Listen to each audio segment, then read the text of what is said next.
Hey, what's up? This is Diesel, and today I'm gonna come at you with a video talking about a thing I've kind of wanted to talk about for a while, but I really figured it out now, so I want to talk about it today. What could have been done during the invasion angle? This is the angle that everybody wanted to see, and WWE just fucked it up for everybody. And here's one way I think this could have been done. See, there's an excuse everybody likes to use, or people like to use, that, oh, Vince did not have enough money to buy all those contracts. Well, you know what I say?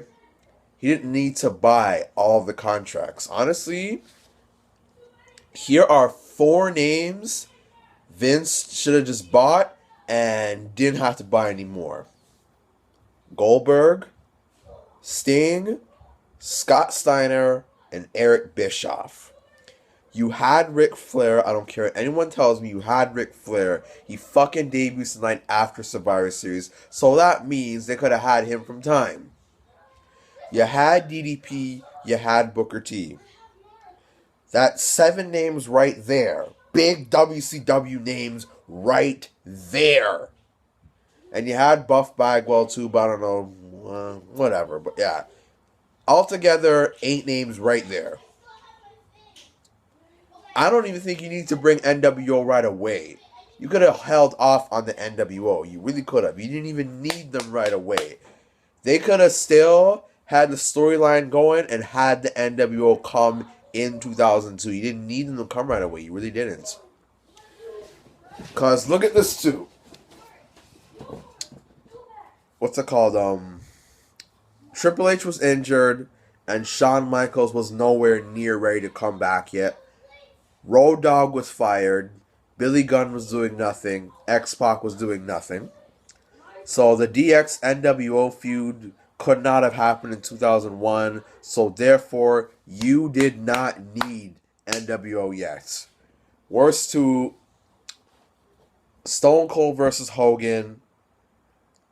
Even if the invasion angle were to go right, that was something perfect to be saved for WrestleMania 18.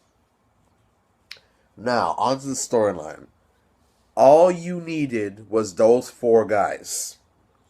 Let's look at the team you could have made here. If I were to pick a Survivor Series or the Invasion pay-per-view theme team, here's how I would have made the team. Goldberg, Scott Steiner, Sting, DDP, Booker T, the last WCW champion. How awesome of a team could that have been? Going up against Stone Cold, The Rock, Chris Jericho, Undertaker, and Kane. And let's say if it's the invasion time where you couldn't get The Rock yet, replace him with Kurt Angle, who was still a main eventer during the times. Still would have been a great team. And picture that match right there. That would have been a fucking awesome match right there. And then, or, let's say if you kept it the same way, have the invasion pay-per-view the same way as you did. And then those 4 names debuted at that invasion pay-per-view. Picture how high the buy rate still could have been if at the invasion pay-per-view match you had Sting, Goldberg, Scott Steiner, and Eric Bischoff come at that pay-per-view. That's what people were expecting to see. And worse too, look how 2001, during that time, not a lot of people cared that much about Hogan. Let's keep it real. Look at when Vince McMahon named names of, should I bring Hogan? Yay. Should I bring Les Luger? Kind of silent. Buff Bagwell? Yay. Booker T? Yay. Sting? Yay. Scott Steiner? Yay. How about Goldberg?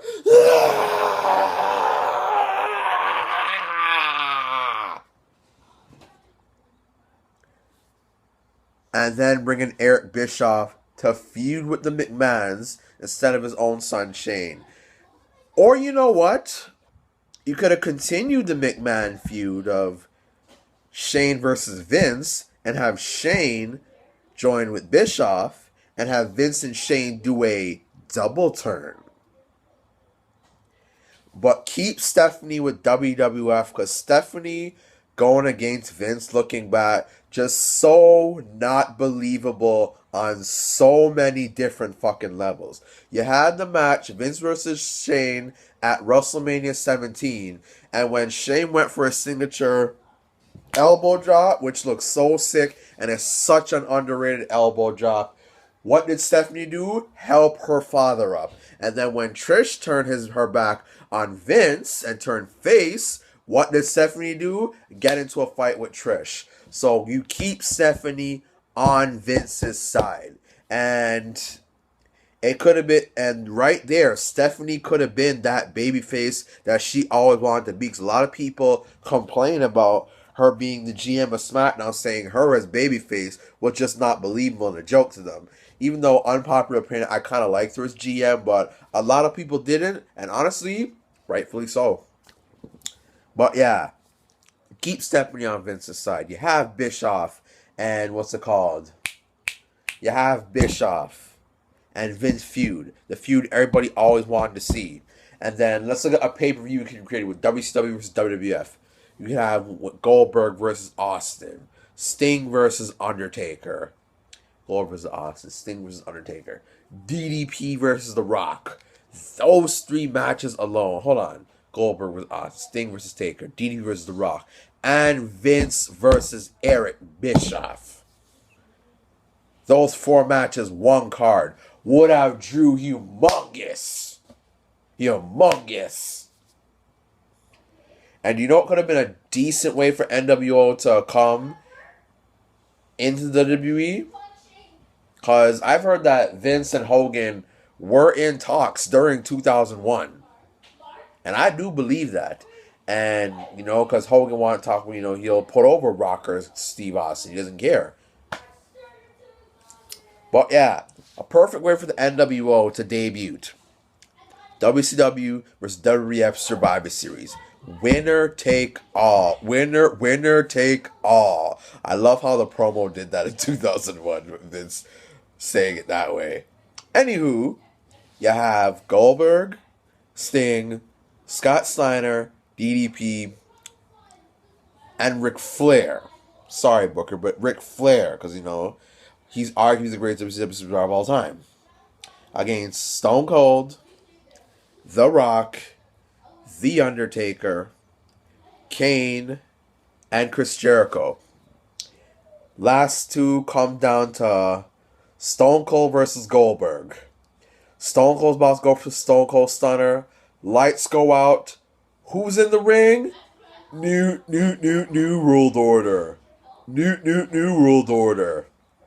Beat down Austin. Ref was down. Beats down Austin. Goldberg goes for the spear.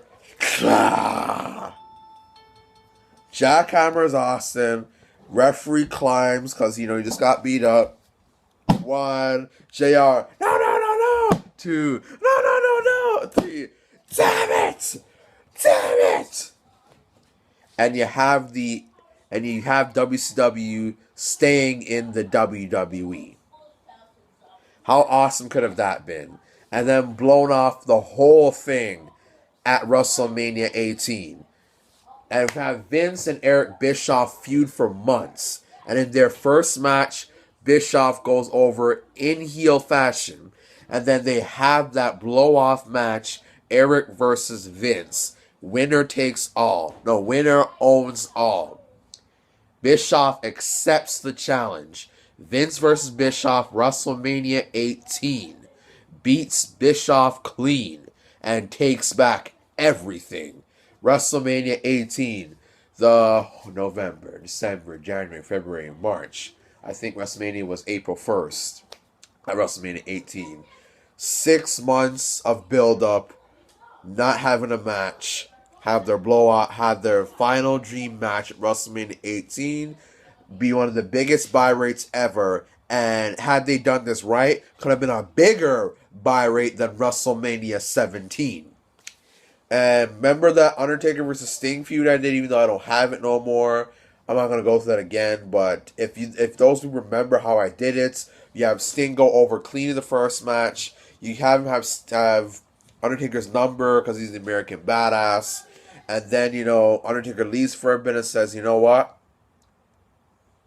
I don't know, man. Sting has my number. I think I need to go back to my old ways. Walks off.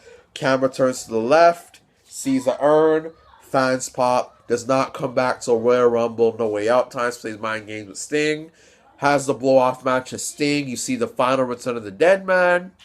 Undertaker versus Sting. WrestleMania 18. With Undertaker as the Dead Man. Goes over clean. Then who else? Have Rock face whoever, I don't know, Booker T or something like that.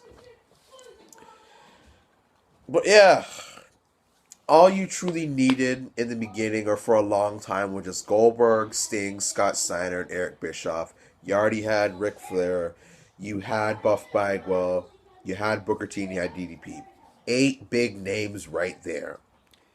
And let's look at WWF. You didn't have Shawn Michaels. Triple H was injured. You didn't have Mick Foley. You didn't have Bret Hart. I would have loved to put Bret Hart in this whole situation, but the stroke, so realistically, Bret Hart could not be involved in this at all. Eddie Guerrero, well, he was just a mid-carder, a lower mid-carder this whole time, so no big loss. Benoit, he was getting there, but it is what it is. But WWE was missing a handful of guys, during their times too. So you didn't need all of them one time, And then who knows? You could have had. Well, I don't know. NWO versus DX. Sometimes I say to myself, you know what? Maybe the feud was just not meant to happen because Triple H was injured in 2001. Shawn Michaels didn't come back till SummerSlam 2002. Scott Hall was kind of a drunken idiot during when he came back. Nash was just injury prone and his quads were just done. It's a miracle he can walk, to be honest with you. I'm not making a joke with you guys. He's lucky he can still be able to walk. But he did talk about how there's a certain long distance he can't go and he'll get very, very tired if he goes a very long distance of walking. So, NWO versus DX, kind of think, you know what, maybe it just probably wasn't meant to happen. But you could have had Stone Cold versus Scott Steiner for the WWE title at SummerSlam, have Goldberg screw him, and then they build up their match till whenever, No Mercy or Unforgiven, and be the biggest pay-per-view box draw ever. So that's 2 big matches for Stone Cold. You could have had Goldberg versus The Rock on Raw in 2001. And then during the match with Goldberg versus The Rock, you have a kick-ass match. And they had a disappointing match in 2003, but let's look at it like this. Goldberg was rusty and hasn't wrestled in a while. The Rock was Hollywood, and, he didn't to me, The Rock was kind of like the Muhammad Ali of pro wrestling with his in-ring styles, flows like a butterfly, stings like a bee. He was nice and quick, and he's so, tall and fast and stuff. So we didn't get to see that 2001 to 2000 Rock who was just flying around the ring and just doing all these nice, fast, crisp moves. So 2001, Goldberg versus The Rock would have been an awesome match. And then you have DDP come to distract The Rock. The Rock just, talking shit to DDP. Goldberg gets up like he does Hogan. Spear, jackhammer, 1, 2, 3. So Rock could have lost to Goldberg in 2001 and still looked strong. And then, Rock have a mini feud with Scott Steiner, have a feud with Booker T, DDP. Ric Flair could have just been, he could have done anything, whatever, Dennis Sting. Have his little mini feuds with Vince, have a mini feud with The Rock, Stone Cold. So, yeah. When I look back at the invasion angle, at first, all you really needed was Goldberg, Sting, Eric Bischoff, and Scott Steiner. But no, WWE wants to fuck up everything, wants to be egomaniacs, and look at them now, not even talking about this. If you did the invasion angle right, you could have had DVDs out of this. You could have had the WWE Network specials on this. I say they could have at least had like 3 to 5 DVDs talking about this, and people would just buy it. Look at all the matches you could have done: Rock versus Steiner, Steiner versus Austin, Austin versus Goldberg, Rock versus DDP, Taker versus Sting, Sting versus Kane. You could have done so much, and you pissed it all away. But hey, WWE Vince has his head up his ass, so yeah, he has a price to pay. But yeah, those are my opinions. Tell me what you agreed with, disagreed with. Tell me what you like, didn't like, how you do things. Comment, subscribe, and just give me your feedback.